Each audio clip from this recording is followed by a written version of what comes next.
My countrymen, the menacing tendency of the present day is not chargeable wholly to the unsettled and fevered conditions caused by the war.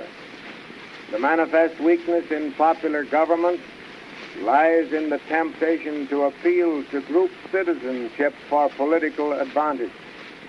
There is no greater peril.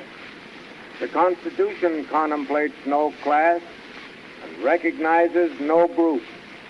It broadly includes all the people, with specific recognition for none.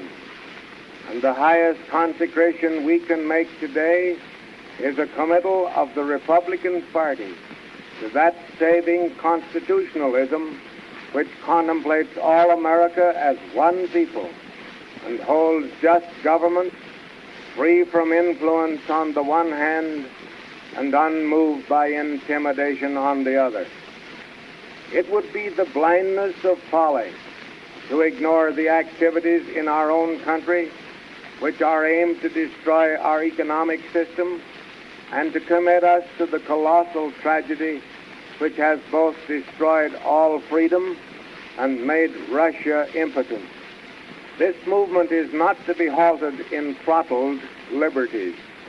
We must not abridge the freedom of speech, the freedom of press, or the freedom of assembly, because there is no promise in repression.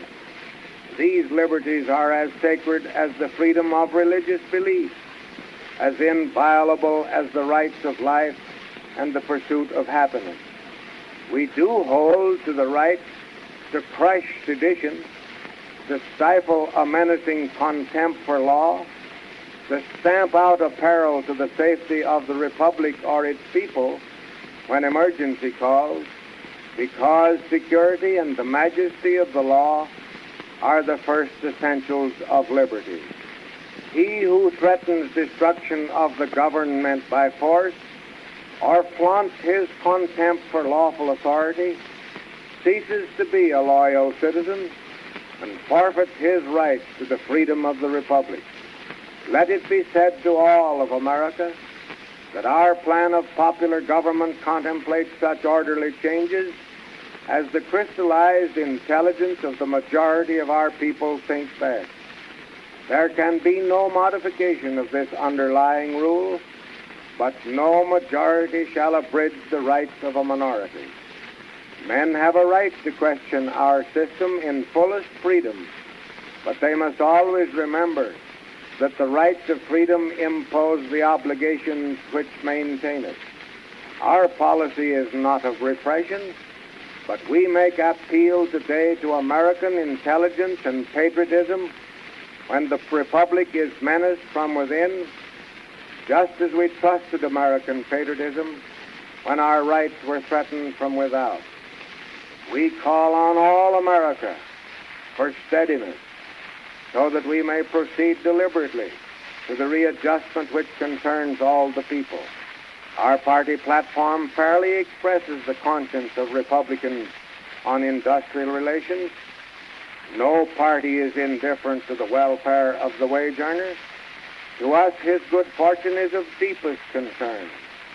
We seek to make that good fortune permanent. We do not oppose but approve collective bargaining because that is an outstanding right. But we are unalterably insistent that its exercise must not destroy the equally sacred right of the individual in his necessary pursuit of a livelihood. Any American has the right to quit his employment, so has every American the right to seek employment. The group must not endanger the individual, and we must discourage groups preying upon one another, and none shall be allowed to forget that government's obligations are alike to all the